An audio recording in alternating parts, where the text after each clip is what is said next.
It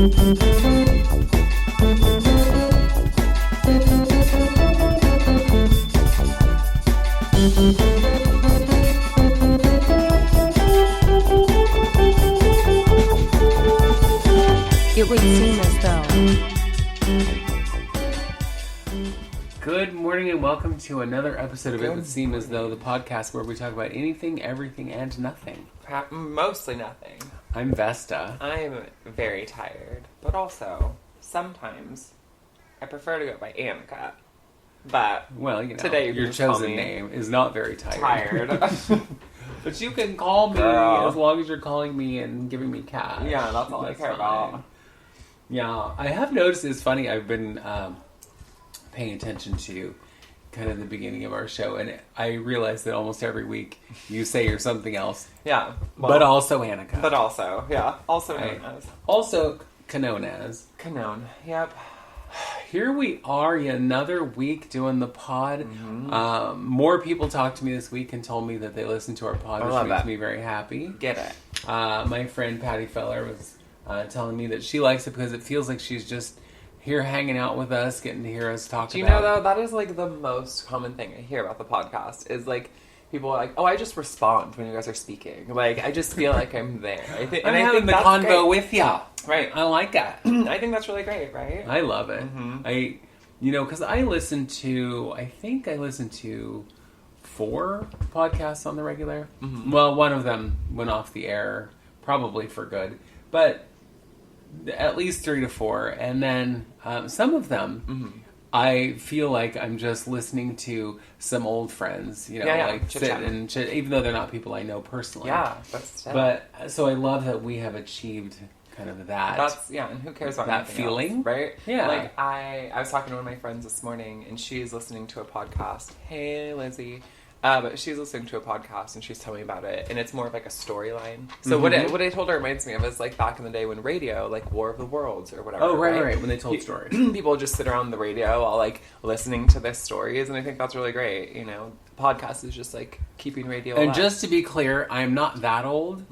I came about. Television was already here. Doubt it. People were sitting around their old black and white No, television. them moving pictures were astounding. Well, you no, know? moving pictures was where you just took pictures and flipped them really quickly. Uh-huh. Yeah. Yeah. You know. We are going to be talking this week more about Pride. We just had the Pride Parade on Sunday, which was lots of fun. I mean, it was not the best weather, but it also wasn't terrible because, A, we weren't burning up in the sun. Girl, it's been worse. And it just barely rained and little sprinkles here and there. So that wasn't terrible. So Pride was not only Portland's Pride, like parade and main Pride Day, but also it was Juneteenth. It was Juneteenth. It was also Father's Day, so if you like or care about fathers, whoop whoop. Or if you are a good one, I guess, whoop whoop. One thing I thought was really cute was your husband at the parade was wearing like proud dad hugs or whatever shirt. Free dad hugs. Free dad hugs. With a picture of a little papa dinosaur and a baby dinosaur. It was very cute. Very cute, very queer, and the amount of people who came and were like, I need a dad hug. It was very, because I was sitting with your husband the entire time, and I was just like, how sweet, and most of them were grown people. Most of them were older people. Older people who were like, I need a dad hug. And I was apparently like, oh the my last God. one who hugged him cried. Oh my God. Because, I'm guessing maybe she never got dad hugs. How upsetting. Which breaks my heart. Yeah. Because most of the women looked to be, and it was all women, all looked to be, like in between 40 and 60. Yeah. Yeah. I mean, there might have been a couple younger ones. I don't know. I was kind of busy working. I was were you? emceeing the parade. Is that what we call it? Well, we're going to call it Working. work. I was working it. This bitch. You do what you do right now. You just talk shit, but people are in front of you when you and do laughing. that. You know what I mean? And I'm getting paid to do it. Exactly. So I guess what's that's wrong with actually that? work. That This is called work. Yeah, this is more of a hobby. This is a hobby, and that's fine. I'm fine with that too. Yeah. It is not the most expensive hobby I've ever had, because drag is the most expensive Girl. hobby I've ever had. Because most people, I think, believe somehow that there is money to be made, and I think now there is. Sure. Yeah. Now people are going, oh, that's a job. We should pay them. Not just expect them to show up, and hope for some dollars being thrown at them somewhere along the line. People are actually paying drag queens, which I know I've talked about on here before. But for many, many years, it was like you go, you do a show, you do a song or two or whatever, and all you're hoping for is tips. Okay, yeah. You know, nobody's paying you to be there. If you're lucky, you're paid to host a gig. Right. But more often than not, you're expected to turn up at a charity gig to raise money. To give So to charity. you are paying to get into the gig. Yeah. And then performing and giving away all your tips. Mm-hmm. And I always thought it should be one or the other. If it's going to be a charity thing, you either let all the performers in free, and if you're going to ask them to give away their tips, or let them pay and then keep their tips. Yeah. Because it's not fair. I just feel like also, I mean, whatever, it's worked, it's done its thing, but I just think being like, yes, I want you to come to I want you to perform, but I want you to perform to pay to get into the event, and then when you get into the event, I want you, all the money that you made from people, from like patrons being there, you need to give it back to me. So really, it's like indentured servitude, girl. It's not actually work, no? So this whole generation before Drag Race, where drag queens were just working to work, right? For what end goal? Just to do it. Right. Well, and some of them, that was actually their livelihood. Right. And so they would do shows every night of the week. Crazy. And oftentimes, not always, of course, but oftentimes, the queens who this was their gig were also sex workers. Right. To make a living. Because making a living performing just didn't happen. No. And so, oftentimes, and that it was supplemented. Or maybe the sex worker was supplemented with drag because heaven knows you were not making a living on that. You were, and now a lot of girls are, and I love that.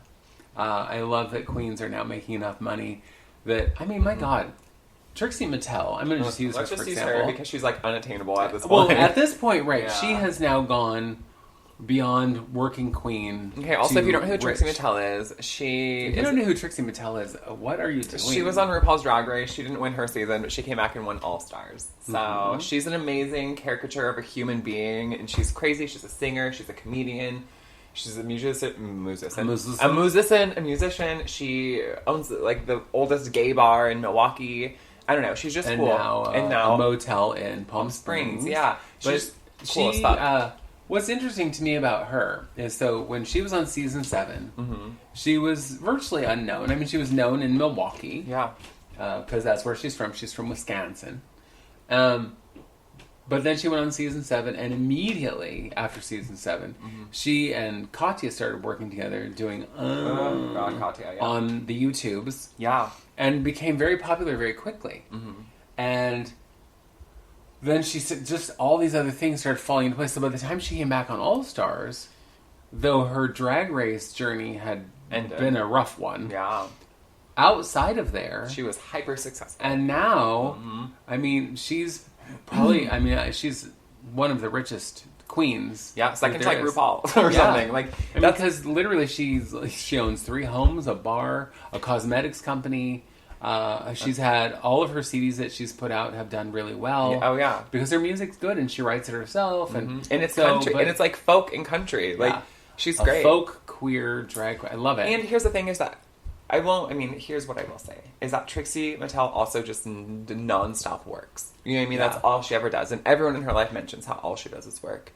Right. And like, so I guess if we wanted to work nonstop and figure out what our niches could be, cool, we could also be a little more successful. But bitch, I would much rather not. You know what I mean? Well, and that's funny because I was listening to it last week when she was talking with Katya about Pride and how this is usually the busiest month for big name queens because there's work. Yeah. Even some not. Yeah. You know, just working. And Katya was saying how somebody had called her to do some gig, and she was like, no thanks. And Trixie was like, wait, what? You just said no? Yeah. And Katya was like, yeah, I don't want to do it. I didn't feel like it. I have enough money today. I'm fine. I'm good. I have enough money today. Trixie, her whole thing was like, every day should be, a day to work and make money and whatever. And I see both sides of that coin because it's like, you got to make the money while the money's coming in. Yes. And which is why she's so wildly successful. But she also is very just on it. She's a hard worker, whatever. And so I get that side of it. Like, work while the work is there. Yeah. Because it will go away. Yeah. Hopefully with all the things she's building and stuff, that stuff will keep going after she stops performing. If she stops performing, good Lord, Darcel's still performing. She's 91. Well, she still comes out on stage with her walker and You know, does she's her thing. there. But she's 91. And she's in drag, bitch. Yeah. What I will say, though, is, like, Trixie Mattel, it says a lot about her history. She was raised very poor in the middle of nowhere from a broken home. And so now having this opportunity to continue to achieve success and monetary success, so what that feels like, to be able to have food security and housing security and not have to worry about your next paycheck. And so she has this opportunity to not only be queer and indigenous and from very poor upbringing to now being wildly successful. Yeah. And everyone knows who Trixie is, you know? And so I do think that's different, because Katya talks about her parents were together, her life wasn't bad, she had a great life, she had everything she wanted, you know, so, like, I do think that's an actually perfect I agree. Well, and that's the other thing, is I do see the other side of it. I see the, that sounds cool, but no thanks. Yeah. I'm good. I would like to stay home. I would like to relax. My funny thing for me is whenever I'm asked to do a gig, I usually say yes and immediately regret it. Yeah. It's like, yes, I'll do this thing, and then as soon as I like, you know, I'm done with the email, the text messages, the phone, whatever it is, I'm going, oh, why did I do that? I don't want to do that. And I will then perseverate for the next however long until the gig about, did I do? But if maybe I should, you know, just the whole, like, wrecking my brain about this nonsense. You got it. And I will eventually, and I'll do it, and then when I do it, I have fun doing it.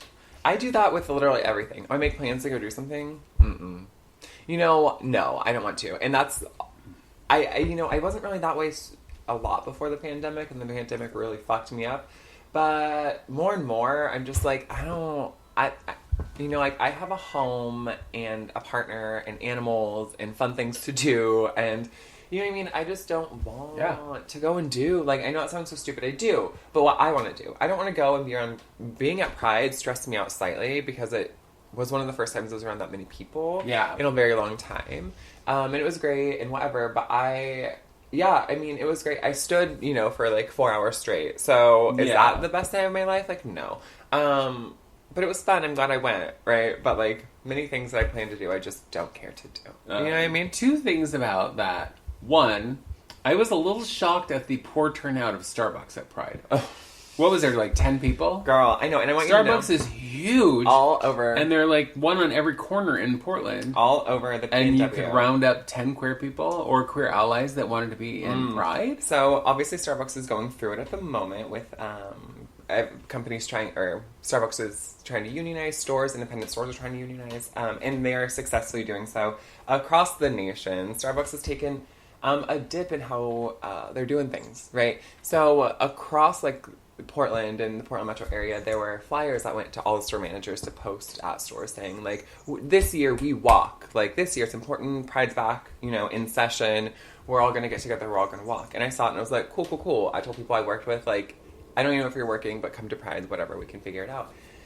And then I was like, you know, I don't really want to walk. I just kind of want to be there. And so I'm glad I did, because literally there were a dozen people walking with Starbucks, and I was like, what a pitiful shame, because for the longest time, Starbucks was like one of the queer allied corporations, right? Which is a stupid thing to say, but still. And so to have that, I mean, Starbucks has gone through it in the sense that, like, Howard Schultz, who is like the godfather creator of Starbucks, came back. He came back to run the company because he was like trying to retire, but you know, work out. This shit that happened, he was like, y'all fired. Get the fuck out. Well, sometimes you gotta do what you gotta do. Girl, I'm saying. The other thing I was gonna mention about Pride, I mean, there's so many things. And I had some really wonderful experiences. One of the experiences I had that I did not expect to have was getting a contact high, because people all around me were smoking weed. And you know me, I am like the lightest of lightweights. And for a girl my size, that's saying something. But I literally, at one point, I'm like, my head is so foggy because people keep blowing smoke all over my direction. Listen, and that was over it. Oh yeah, I was fine. It could be worse, but it was funny because I'm sitting there going, why do I feel? Oh my god, I'm high. That's why. There were like a number of cannabis floats in the parade, and at one point, this cannabis float came by, and everyone was stopping periodically, right, because of whatever traffic. And right behind us, as you and Maria are chit-chatting to them, there's like a few people behind us who just start sparking up, and it's heavy, and I'm like, are they smoking weed? Is this float scented? Is it a scratch and sniff, bitch? Like, what? I don't... I think it might have been. And then I looked around and I'm like, oh, it's Portland, girl, of course. Literally everyone's just smoking high. I am clearly not doing so well. Everyone's just getting high on every corner. It is what it is. Smoking high, man. You know, we talked about how Starbucks is on every corner. Yeah. So are dispensaries, babe. Oh my god, I know. Mm-hmm. So there's one, as you know, just over here, a few blocks from us, and it's on the same street as the elementary school. Yeah. And it used to be an auto shop. Yeah. Well, one day I went to school and I was dropping the kids off, and this lady's out front, and she is just in a tiz. And I was like, what is happening? And she's like, well, that place shouldn't be there. That's too close to a school, blah, blah, blah. And I was like, what? And I'm thinking, what, did they build a strip club around here? Yeah. You know?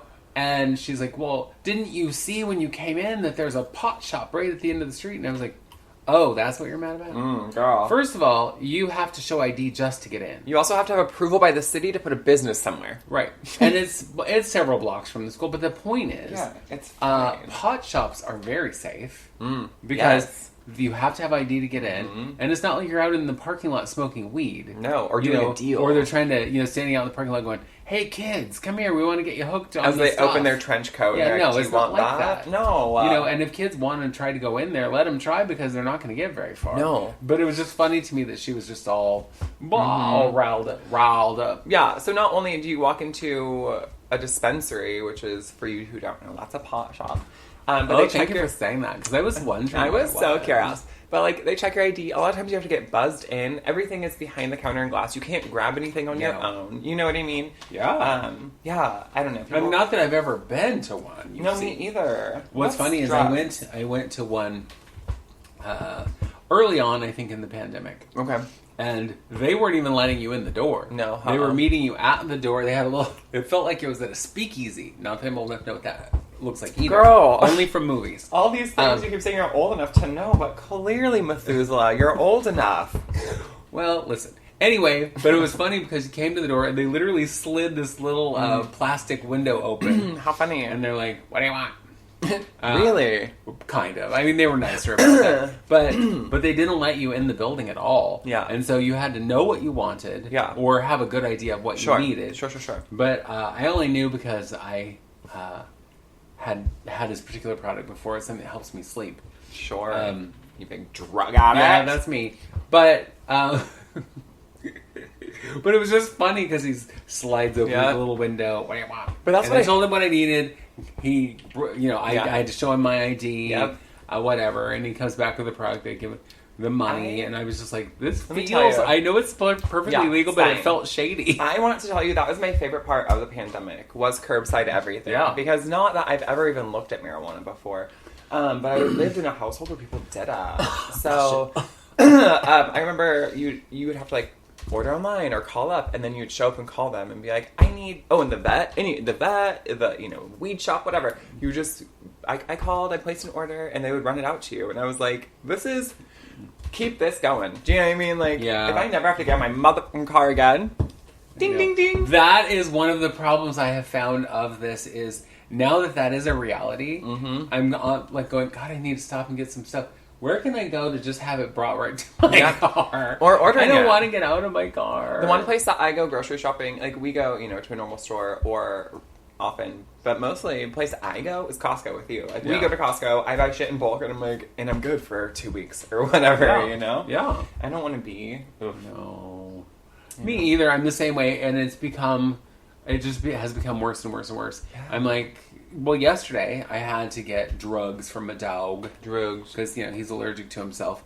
And Costco sent me a little thing saying, your drugs are ready, and if you would like, we can deliver them. And if you add at least $35 worth of groceries, your delivery's free. And I'm all, that's like, what, 2 items at Costco? Yeah, right. So instead I added like $140 worth of items. And then I wasn't even here when they were delivered. It's fine. So the husband had to take care of all that. It was perfect.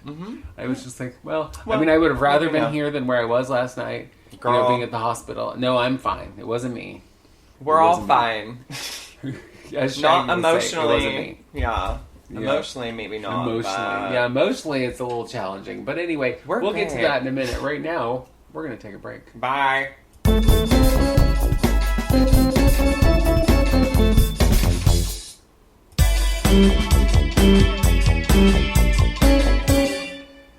We were actually going to talk about some Pride things. Which we'll get there. I want to talk about just a couple funny little news items. Well, not all funny. A funny news item and then some more serious news items. Elon Musk, I know you all know who he is. Woof! Douchebag. Yeah. Anyway, awful. Who is now a Republican douchebag and the richest man probably ever. If you know anything about him, you know that almost all of his children, and he has, I think, 40 or 50 of them, all have really stupid names. I mean, in the youngest one isn't even a name, it's like a symbol and a letter. It's like, you're not Prince. The child formerly known as, I don't know, Elon Musk's child. Well, so Elon's 18-year-old child went to court to petition not only a name change, probably just something normal, I imagine, but proper ID change to her now preferred gender and name. Yeah. And she didn't take her last name. Take the last name. Oh no, because part of it was she wants nothing to do with him and his douchebag ways. He's also anti-trans. Elon Musk is a piece of shit. Well, in his statement, he said, "I support trans people, but this whole pronoun thing is a nightmare." Okay, also, I need to talk about that for a second. This whole pronoun thing is a nightmare. My favorite, I want you to know, my favorite fucking thing are the people who are like, "Ooh, I'm never gonna date a girl who has pronouns. I don't have pronouns. I'm a straight guy." I'm like, do you not?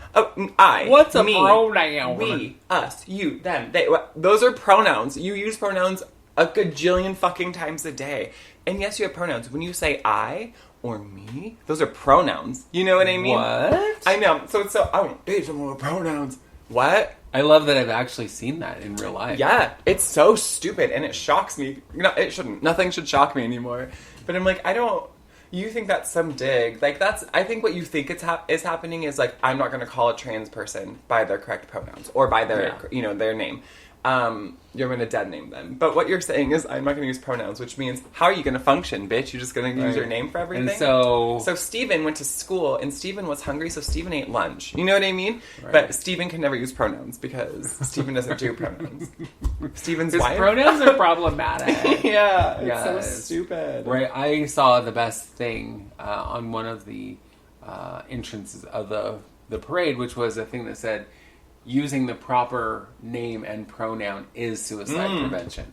And I love that. It is. Absolutely, 100%. And so the people who are like, oh, it's too much trouble. Is it too much trouble to just respect someone? Yes. It's going to take you just a little time, and you're going to make mistakes and whatever. But if you make the effort, it is not that big of a deal. And the other thing about that, to me, is I've known people who actively refuse. I mean, not just oh, I'm sorry, it's confusing. But it's I refuse. You were born this. I will call you this. All done. So this is your fight. And I would be then you're no longer my life, right? Toodaloo, bitch. But I saw a really good example of you meet a young woman. We're going to use this. It's antiquated, but we're going to use it, okay? And her name is, I don't know, Miss Stevens, okay? And then you meet her again, and you're like, oh, Miss Stevens. And she's like, oh, no, now it's Mrs. Rogers, or whatever. And then immediately, people are able to go, oh, she's Mrs. and she's Rogers. So people will never call her Miss Stevens again, right? Right. People are able to change what they call people based on what those people want to be called, or based on, social change, right? She got married. That's evident. Oh, her name might change with it, right? Her title from Miss to Mrs. Right. And so I think that's so silly. We do it all day, every day, right? We call people different things based on who they are, right? Or they got married. I just think it's so stupid. Well, to be how many people do you know who they're this is my name, but I prefer to be called by my nickname or by my middle name or whatever. Time. And people are like, oh, okay. Yeah, Yeah, that's no problem. Yeah. Mm-hmm. Oh, I'm sorry, you are changing from one to another. That's now a problem. One of the people that I used to know, thankfully I don't know anymore, worked with a friend of mine, and absolutely was I will never call you your your new name. I will never call you by your proper pronouns, blah, blah, blah, blah, blah. I was like it's some skin off your ass. Right. Why do you care? I just love How it. about you just, if it's that big of a deal for you, instead of being like, I'm going to actively fuck with you and call you the wrong things on purpose, how about you just don't talk to them? Yeah. And I also don't, why do you feel so entitled? Like, why do you care so much?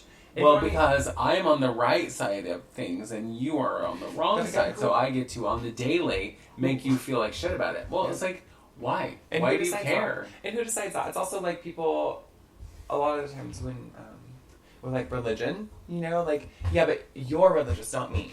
You need to follow your doctrine, not me. Do you know what I mean? You know, it's funny, I was thinking about that just this morning, and one of the things that came into my head is there's a phrase that I really, really like, but I hadn't thought about in a long time, is like, nobody likes somebody being too free or too proud. Nope.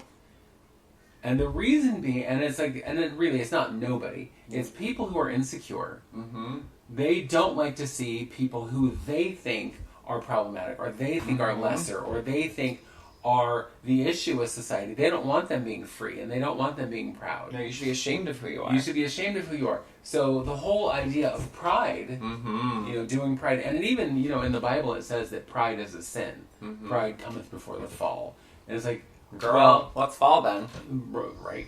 Well, so the people who have such a problem with people being out and proud and loud and whatever are the same people who live such small lives that they're, because there's like, I have to stay in my lane, I have to do my thing, I have to do what I was taught, I have to do what I think is the right thing because that's what's been force-fed to me my entire life. How dare you go out and color outside the lines and live authentically. Because it makes me uncomfortable, so you shouldn't be able to do it.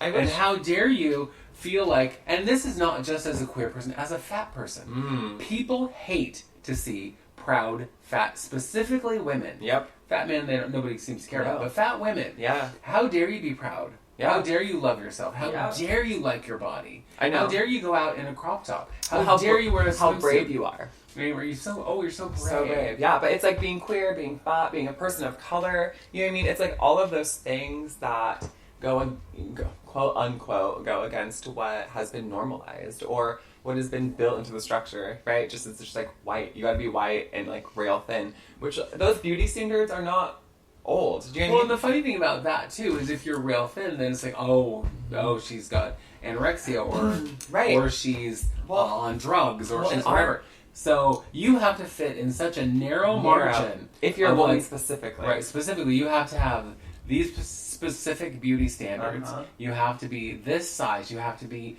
you know, whatever. It's like, oh my God. Yeah. That's exhausting. Well, and like, why do you want that? Why do you want that for anyone else? No. Because you have subscribed to that and you believed that was true, and now that it's not true for you, or it is true for you because you've spent your whole life trying to attain that, you're mad that anybody else is like, yeah, I'm not that, and I don't care. Well, I'm not a size 4, and I don't care. One thing I think nobody has ever learned, well, especially in Western society, how to be uncomfortable, how to sit in your discomfort and be like, this is uncomfortable, but like it's not going to kill you. Do you know what I mean? You don't need. The only way you need to fix it is to sit with it. And why does it make you uncomfortable? Why does seeing fat, proud, queer people make you uncomfortable? Right. Why do queer people make you uncomfortable in general? Like, these are things you need to sit with. And I was telling somebody on Monday that I went to the Pride Parade yesterday. It's also Father's Day, whatever. And she was like, well, that seems aggressive. And I'm like... Aggressive? Right. Because like, so they have Pride every year on Father's Day, so they can't just celebrate Father's Day. And I'm like...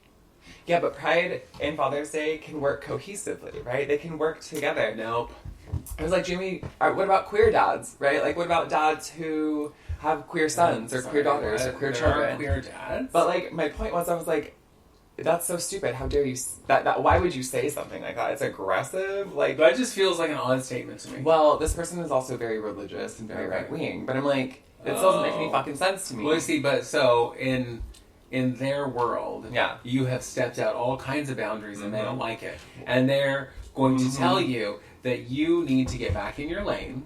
Girl, please tell me. And if your lane is being queer, then your lane should be, all the way back into your closet. It should be a dirt road. Right. They don't want to even see you. They don't want to know you exist. Yeah. And these are the people who will be like, no, I'm fine with it. No, clearly you're not. Well, in that same breath, because it was Juneteenth, too. Yes. They were like, oh my God, how great, finally a celebration for, for Black folk. And I'm like, this is the celebration one? And that's what you think is so great? Like, it is great. I'm glad that we celebrate Juneteenth now.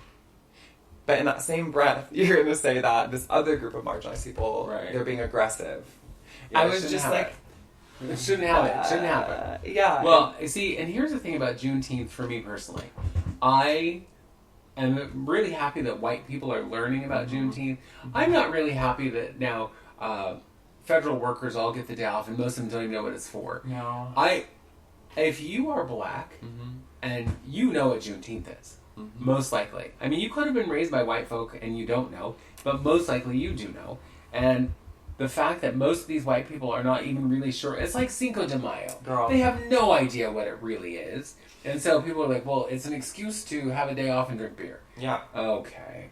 Well, and I had this conversation. One, because I work at a place that serves coffee, and one of my coworkers is, she's a Black girl, and we were talking about Juneteenth and how, I was like, it's great. I'm glad that it's being recognized federally. I'm glad it's being recognized in general. More people are learning about it. And I said, but here's the weird thing, right? Like, now there's this federal holiday that is, and what was it? Liberation of Black folk, right?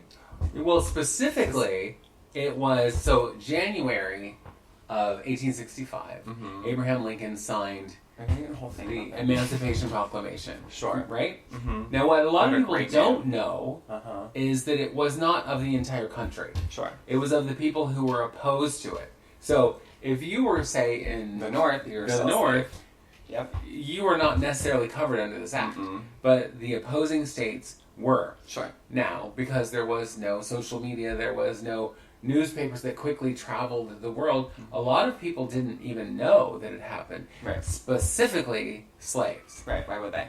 This was in January, and so the slave owners were like, well, until they find out, we're just going to keep them and not tell them any different.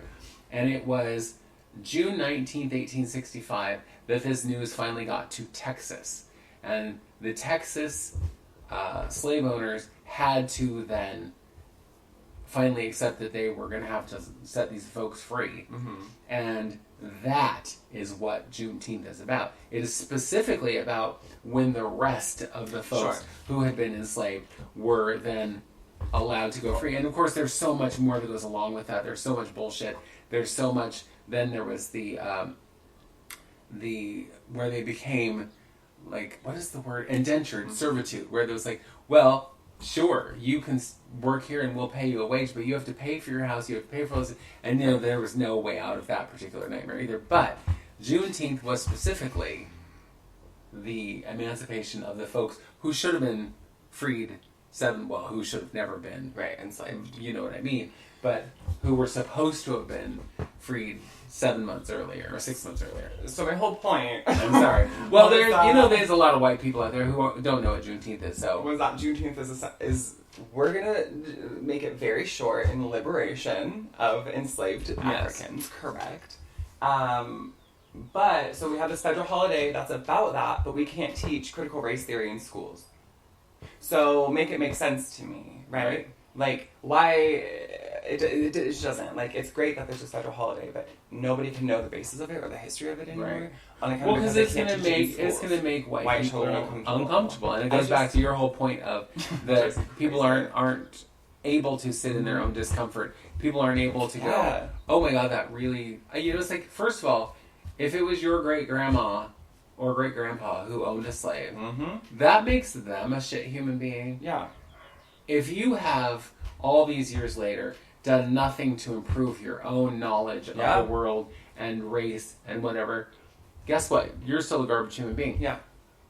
But because they did, it doesn't have any tie to you. No. However, you're still profiting off of what happened to them. And that's literally the tea. Like, that's all it is, right? And, like, that's what white privilege is. It's not like, oh, you're still owning... It's not like you have a plantation and you're owning slaves still, bitch. Like, that's not what anyone is fucking saying. It's saying that you benefit from this stupid social structure that was built in by white people, by white men, land-owning white men. Land-owning. Oof, can't even talk about it. Land stealing. Bitch, right. Well, Drives me insane. and then that whole thing that became popular a few years back, well, it's now more than a few years, the whole plantation wedding trend. Gross. Woof. Gross. Just be classy and get married in a cemetery like I did, okay? Yeah. Keep it Do you know classy. who Amber Ruffin is? Yes. Yes. I love her. I was watching her talk about Juneteenth the other day, and my favorite thing that she said was when she was talking about CRT, which most people know as critical race theory, but she said that CRT stood for Caucasian race tomfoolery. Yes, bitch. Because the white True. people make up their own shit, and like you said, don't want to learn the reality of what happened, and certainly don't want to teach their children because their children might feel bad. Well, and like think about it. We can even talk about like Ruby Bridges. We can talk about that little black girl walking herself into school and all those grown white folks yelling at her, throwing shit at her, making signs, spitting at her. Those white folks are alive today. Yeah. And they have families. And so do you think those old white people want their children, their grandchildren, their great-grandchildren to learn, to see them in history books as like the snarling old ugly hag of a 20-year-old white woman and 60-something? You know what I mean? Like, being a cunt to some little black girl because she's a racist old snatch. Like, I just think there's a lot of, you know what I mean? Like, it's one to keep white supremacy, like, at the top, but also people don't want to face their own bullshit. And if you had documentation that showed a picture of one of your grandparents at a lynching, you know what I mean? Or you know what I mean? Like, there's all these things. Oh my god, just not very long ago I saw a picture that disturbed me beyond measure. Okay. Because it was a picture of a lynching. Oh, girl. Where they were having a picnic That's what around it. And I'm all, oh my god. And there's children in there, and there's families, and they're sitting around, black men hanging in a tree. In fact, there were 3 of them. Yep. And these people all sitting around having their Sunday picnic in their best Sunday clothes. And I'm like, this is the most disturbing, disgusting... I can't imagine. And if I saw a picture and somehow recognized one of my relatives, my ancestors in that picture, first of all, I would be going, this is the horror that I come from.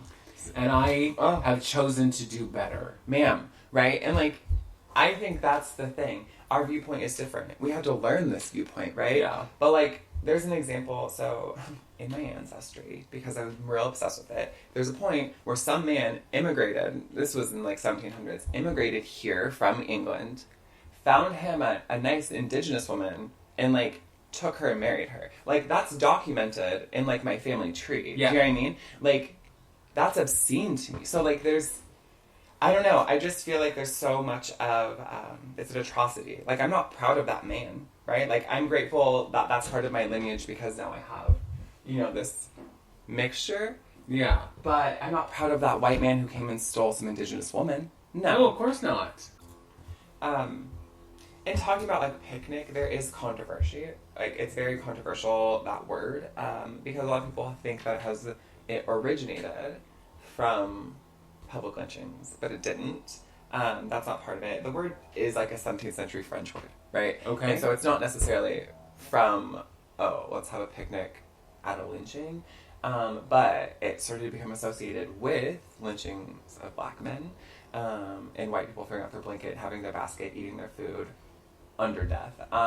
And so, no, it doesn't have its origin story, but that doesn't mean shit doesn't change. I'm sorry, the swastika is a symbol in, like, Buddhism. Do you know what I mean? Yeah. And that, it's just been bastardized into Nazism. Yeah. So, like, everything can have multiple meanings, right? Just like you are not the same person in everyone's story. Like, everything has a different, like, symbolism, depending on time frame, culture, you know what I mean?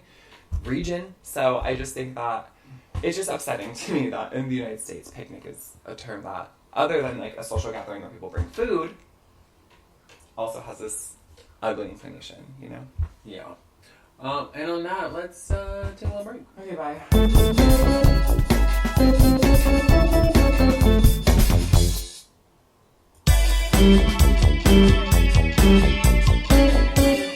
I'm so glad we took a break. I, went and had my nails done and fixed my hair. My hair. I just want to mention my hair is cuckoo crazy. I have my entire life had this stick straight, baby fine, thin hair, and somehow on the year she turned 60, all of a sudden my hair started getting curly. Weird. And I'm like, what the hell? I have never had a curl. I've never even had a bend to my hair. Weird. And all of a sudden I have curly hair. And it has nothing to do with what we're talking about, but I don't even care because it's, it's our show. We talk about what we want. we want. One of the other things I was going to talk about, Seattle Pacific University. Okay. It's apparently a religious college, much like University of Portland. Yep, that's right. Yeah. And the students have been fighting all year to try and get them to change their policies on queer anything and be more inclusive and accepting. But they're a religious university, and so they don't have to. They don't want to. And they also don't... That's what I saw. Okay. Yeah, they don't hire queer people. Hey, Nat. If they know they're queer. Yeah. Well, so at their graduation, did you see that? Yeah. I love it. All of the graduating seniors walked up with a little tiny pride flag, the size the little travel was, yeah. like a little pride flag, and handed them to the president of the university as he handed them their diplomas. I love that. I mean, it's this sweet little act of defiance that hurts no one. But it was heard everywhere. It's all over TikTok. It's all over social media. Love it. Love it. I was love about it. Another thing, a little sad news. Chicago trans activist Mama Gloria Allen died. She was 76 years old. Wow. What's interesting to me is she transitioned in the 50s. Whoa.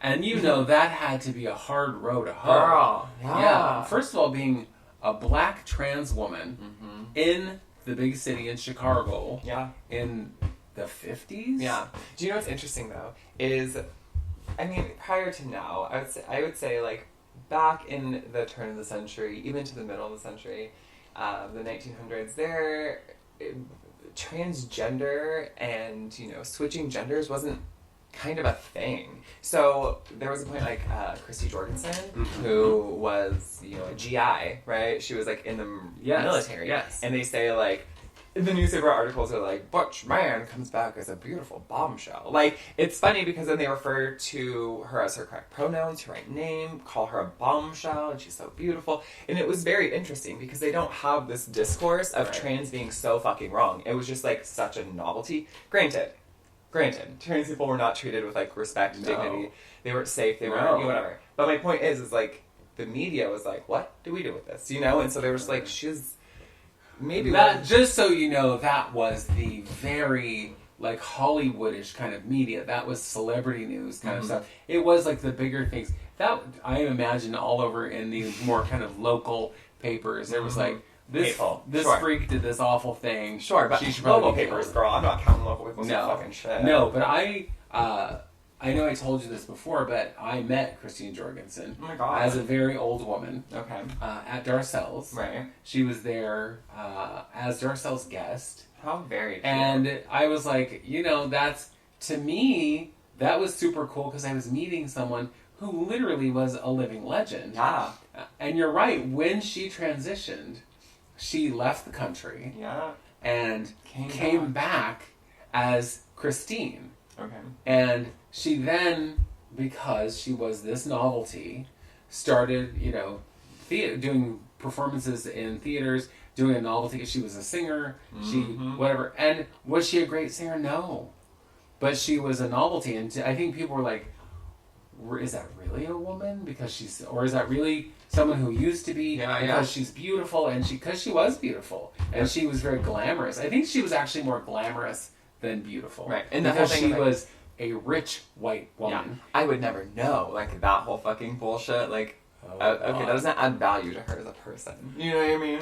That just makes me think of all of the talk shows in the, like, that's in a man, Maury. In the 90s, right? It was like, can you guess which one is the real woman? Can you, wait, and I remember watching, I want to say it was Sally, Jesse Raphael, was one of them. Yeah. And there was a whole group of trans women.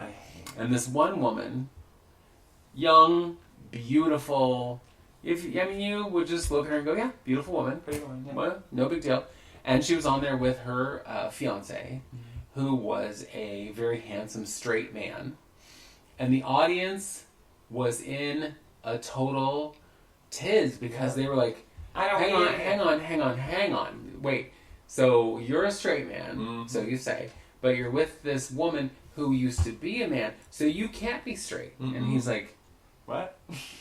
That doesn't even make sense. First of all, he said, look at her. What do you see? Yeah. You see beautiful woman. I'm attracted to women. She's a beautiful woman.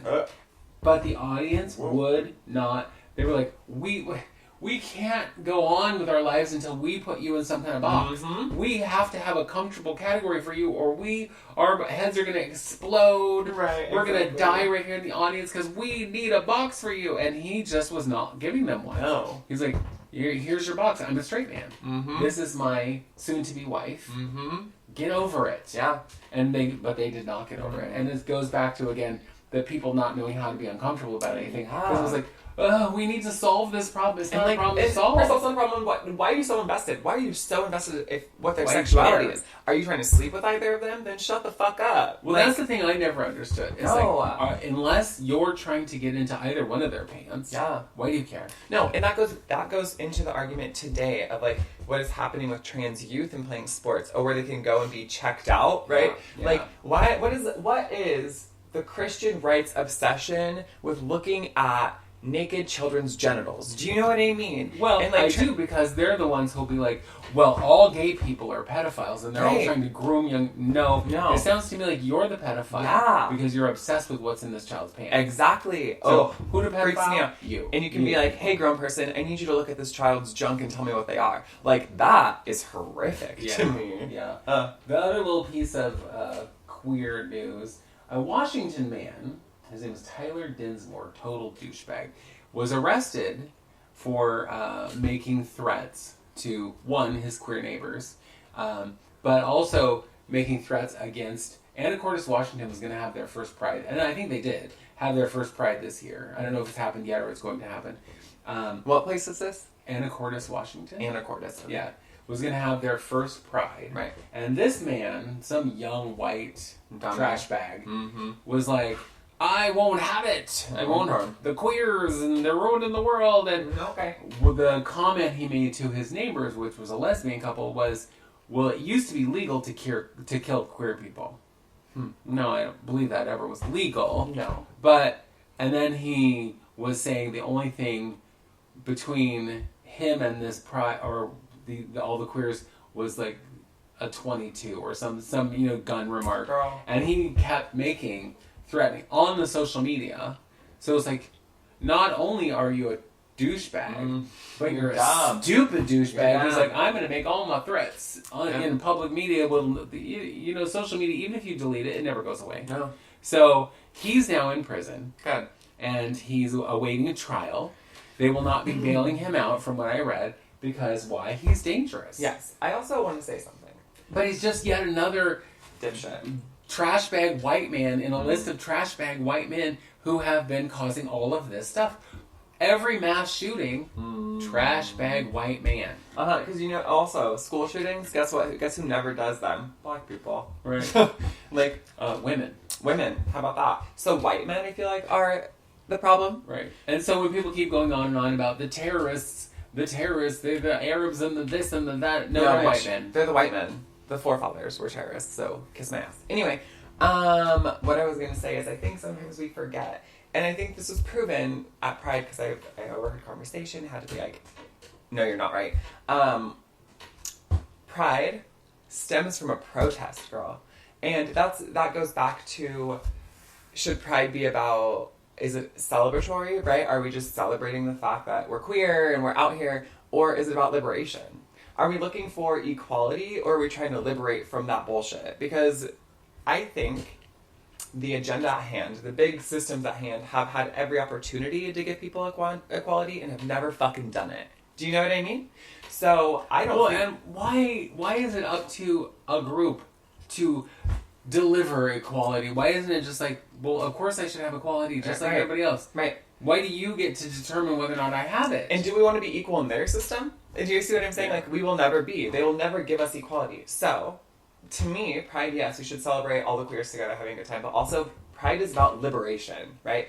Pride is a fucking protest. Because we still live in a world where douchebag white men like Tyler, or whatever the fuck his name is, want to come and kill queer people because they fucking exist. And so, Pride should remain a protest.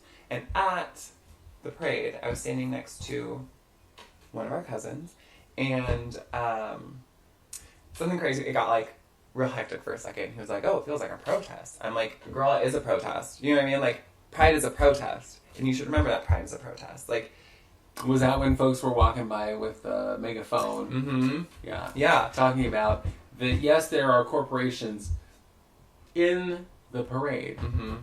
but they still don't have your back. Because what they say, like, corporations in Pride does not mean they're on your side. And I was Yeah. all, bitch, snaps. And I loved it because it's accurate. Like, we've talked about this before, that I think, you know, corporate pride or whatever it is, like commercialized pride is fine. But I think we have to understand where it's coming from. Right. I do also think, I've had this conversation with my partner, that it's more concerning when companies stop celebrating pride. What happens when companies stop having it? That's scarier to me than companies having this falsehood of being proud. Do you know what I mean? Yeah. It's scarier to me to not have anybody celebrating pride. So my point is, I think that it's celebratory. Yes, be stoked, have a good time, party, but also people don't like that. You know what I mean? So you're fighting for your fucking liberation, and people will bring violence to you, and you can't. I don't know, I feel like it's becoming more and more apparent that people are trying to bring more violence to queer people. Well, and what are we going to do? The Hide? morning of Pride, Girl. there was a shooting Mm-hmm. just down the street in front of CC Slides. You know, so, and I learned that because my friend Kitty, who was in the parade, Mm-hmm. she lives right there. Oh, Miss Kitty Carryall? Miss Kitty Carryall. She lives right there. And she was like, yeah, there was a lot of shots fired. And that's right across the street from where I live, and that's terrifying. It's like, yes, that is absolutely terrifying. And that was one of the things I really struggled with this year, do I go? Do I stay home? Because with this culture we live in now, where it's like, I am mad, so I'm going to just go shoot people up, I don't feel like anyone is safe. And if you go to an event such as this, I think you're putting a big target on yourself. But at the same time, if you don't go, then you're letting the fear win, and you're letting these assholes win who've decided to try to take over the world with their idiocy. Girl. And it's such a conundrum. I've been in the parade when shit has gone down. Yeah. I've been there when people have showed up with weapons. I've been there when there are, crazy protesters screaming in people's faces. I mean, I've also been there when it's just a lovely day and there's people chanting and walking and marching and being half naked and enjoying the sunshine or whatever they're doing. And so I've been to both of those things in the same event. I was there one year when I was actually in the parade, and some man who came out of the crowd had a gun in his pocket and was reaching for it. Who knows who he was going to shoot, but luckily there was security there. And, that goes kind of to the other thing we were talking about, is a lot of people don't want there to be police in the parade. No. And I did notice this year that there was a lot less. A lot less. There was the one who started out, because he was Sure. right there in the beginning with the dykes on bikes. And if you are offended by the fact that I just said dykes on bikes, then you've clearly never been to the parade, because the group that starts the parade every year is the dykes on bikes, and that's what they call themselves. Yep. And I personally find it the most kind of invigorating, exciting part of the parade, because it's so loud and it's just so joyous and raucous. Yeah. But there was a police officer in a car right behind them. Yep. And then there were some throughout the route. But they also were in the parade, because at one point Maria says, and the Portland police, like, whatever, I give it up for doing their jobs, or whatever. She said something. Yeah.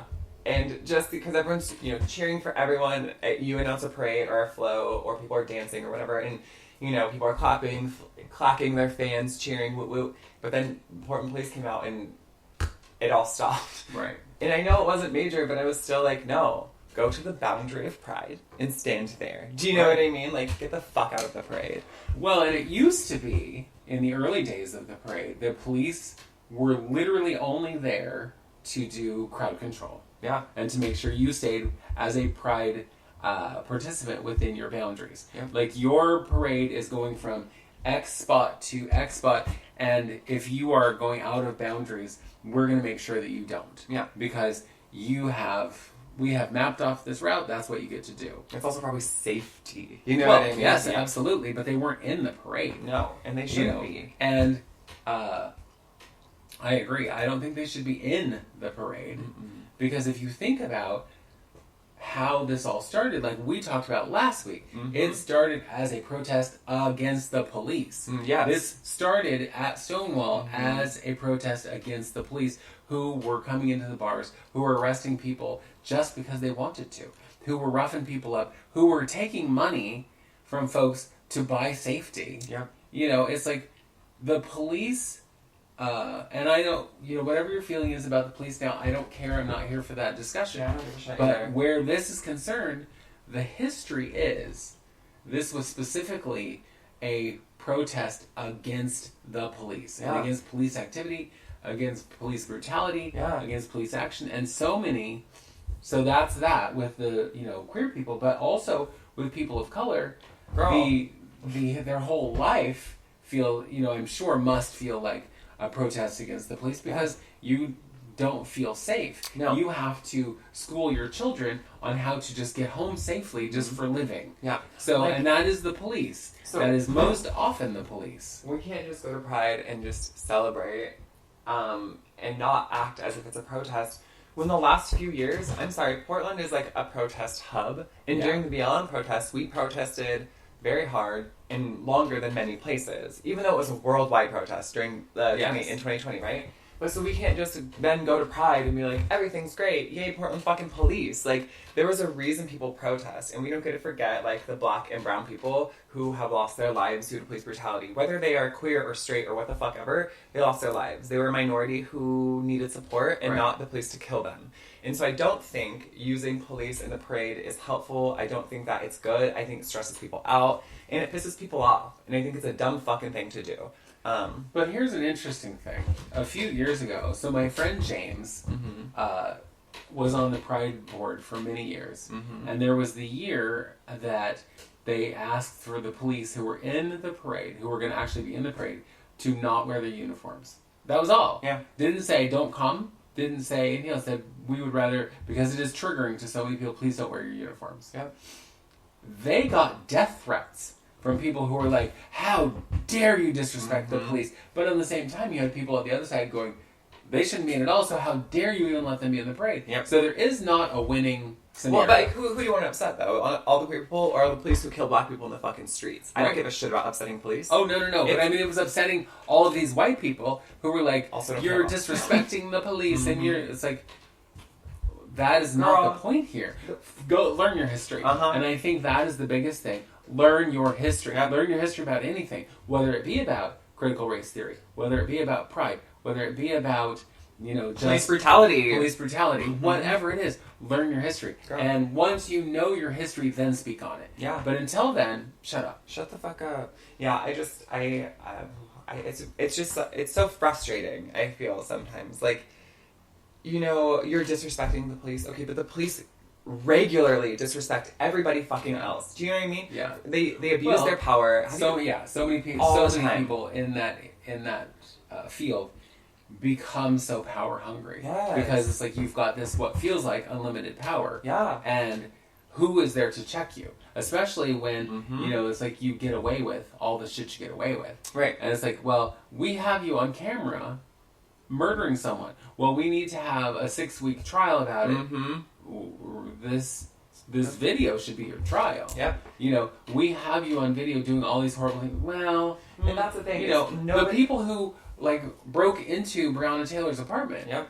They were in the wrong apartment. They were wrong in what they did, and then they murdered her in her sleep. Yep. And it's like, what did she do? Nothing. Nothing. You were not even in the right place. No. And did any of those police officers face it? No. Some of them were suspended. Yeah. None of them went to jail. They should have all gone to jail. Yeah. But they did not. Yeah. and that is the problem there. That is the problem there. Anyway, I So- don't talk about police anymore. I know. No. You know what? I was gonna, because since we usually end with a tale from the drag closet, I don't really have a tale I wanted to tell today. What I wanted to talk about was something just I thought was very funny that happened this weekend when I was in the parade. So I wasn't in the parade; I was emceeing the parade. But I was, prior to the parade, walking around, talking to the people, getting the crowd kind of warmed up and what have you. Well, I am wearing a dress that is as big as a parade float. I looked like I was dressed for my quinceañera, but I was very, very, very late for my quinceañera, 45 years late. Yeah. Plus, I'm not Latinx, but that's not the point. I did get the dress from my wonderful Latinx friend, Vivica Valentine, but I'm wearing this big dress, and it's all these ruffles and loveliness. I can't even walk through the goddamn dikes on bikes without getting my dress caught on a motorcycle. And the ruffles in the dress are all achieved with fishing line to give it that, to make it stiff and to stay that way. Yeah. And I got it caught on one of the bikes, and I'm like, oh no, don't move, I'm caught. And I unhook what is now a pretty sizable length of fishing line that has come out of the dress. Yeah. And I'm holding it up going, oh crap, what am I going to do? And the only thing I could think of, because where my brain automatically goes is get a lighter, melt it so it stops the... Yeah.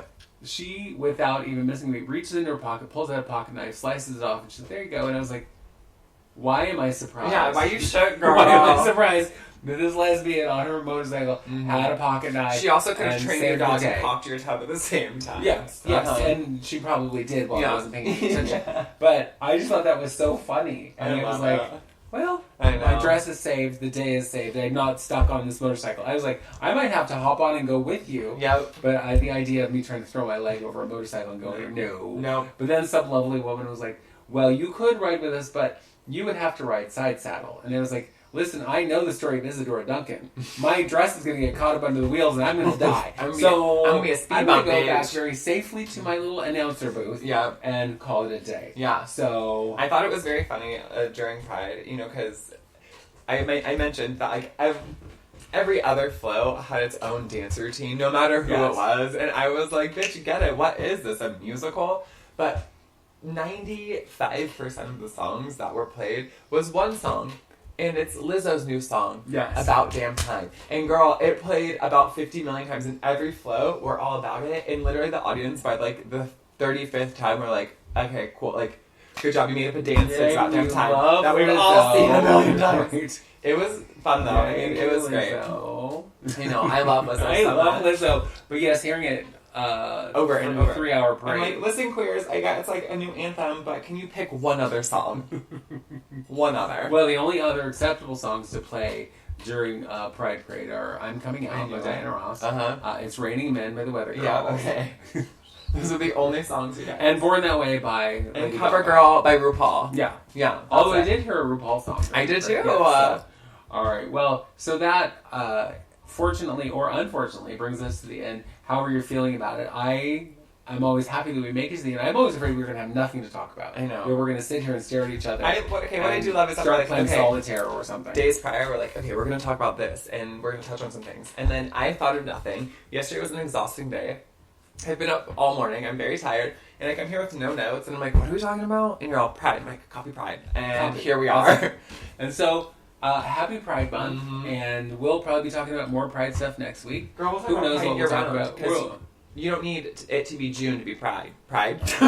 No. Be proud all year, bitch. Be proud.